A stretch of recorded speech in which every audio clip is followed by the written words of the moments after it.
diaspora. Madame, monsieur, bonsoir et voici pour l'actualité. Débuté le lundi 7 février, les consultations pour la concertation d'Owano 2022 ont pris fin ce mercredi 9 février.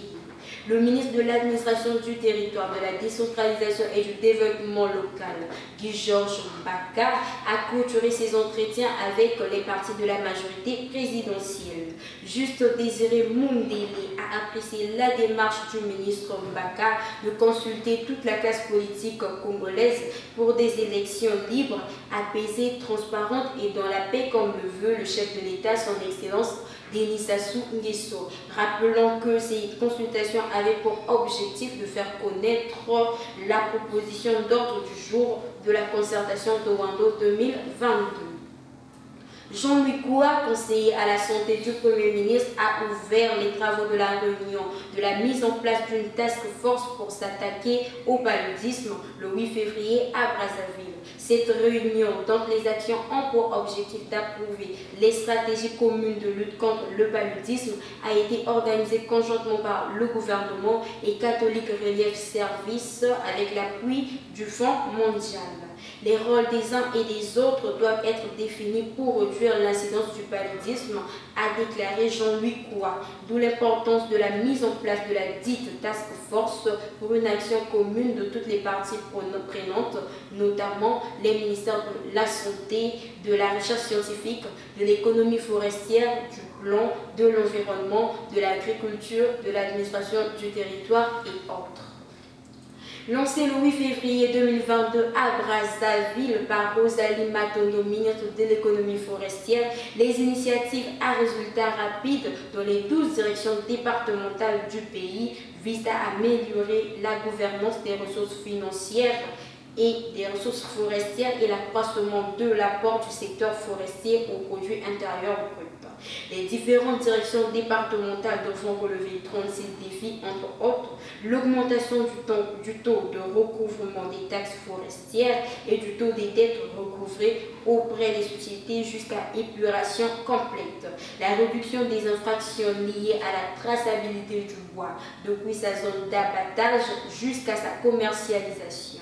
Aussi, il sera question pour ces derniers de réduire le commerce illégal du bois sur le marché local, le taux de braconnage et la chasse illégale, de bannir toute infraction liée à la non-validation ou à l'absence des documents autorisant l'exploitation, le transport ou la commercialisation du bois et disposer d'infos. La ministre Rosalie Matondo a invité ces directions départementales à plus de volonté et de ressources intellectuelles afin de relever ces défis dans le temps imparti avec l'appui des différentes équipes des initiatives à résultats rapides et des collaborateurs. À l'étranger, le président sénégalais Macky Sall a récompensé les joueurs de la sélection nationale de football vainqueurs pour la première fois de la Coupe d'Afrique des Nations. Les Lions de la Teranga, qui avaient été accueillis lundi à leur retour du Cameroun par une marée humaine dans les rues de la capitale sénégalaise, ont reçu le mardi 8 février 2022 un hommage officiel et moins massif au palais présidentiel. Nous avons rêvé de la coupe, vous avez construit ce rêve et l'avez réalisé. Vous avez honoré la nation et en retour la nation dont vous êtes si fiers vous doit des honneurs, a déclaré le président Macky Sall. Les joueurs et les membres de la délégation recevront une prime de 50 millions de francs CFA chacun, considérable au standard sénégalais, et 2 terrains à Dakar et à Diamniadio, ville nouvelle dont le développement est cher au président sénégalais Macky Sall. Toujours à l'étranger, le chef de la diplomatie américaine Anthony Blinken a entamé ce mercredi 9 février 2022 une tournée dans la région Asie-Pacifique afin de consolider des partenariats locaux face à une Chine conquérante. Anthony Blinken passera 3 jours à Melbourne pour une réunion des ministres d'Affaires étrangères du Quad, une alliance des États-Unis avec l'Australie, l'Inde et le Japon. Il rencontrera des hauts fonctionnaires australiens dont le Premier ministre Scott Morrison, avec qui il devrait essayer de renforcer l'alliance militaire trilatérale AUKUS, annoncée en septembre afin de contrer la Chine.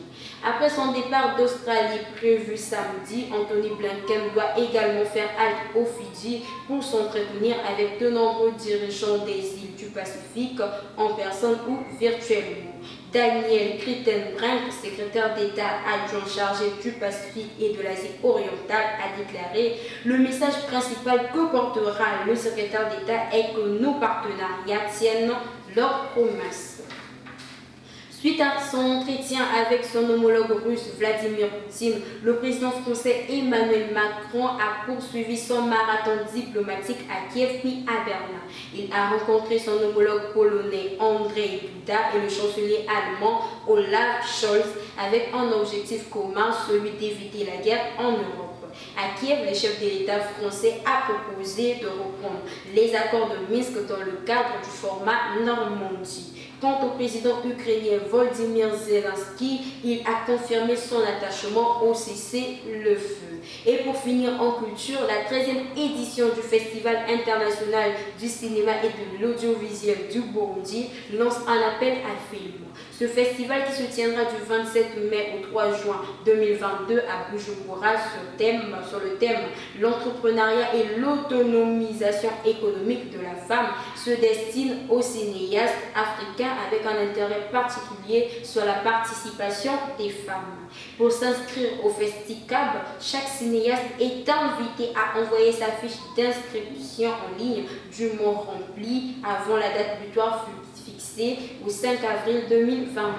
Les films soumis doivent être des réalisations et productions datant de 2020, 2021 ou 2022.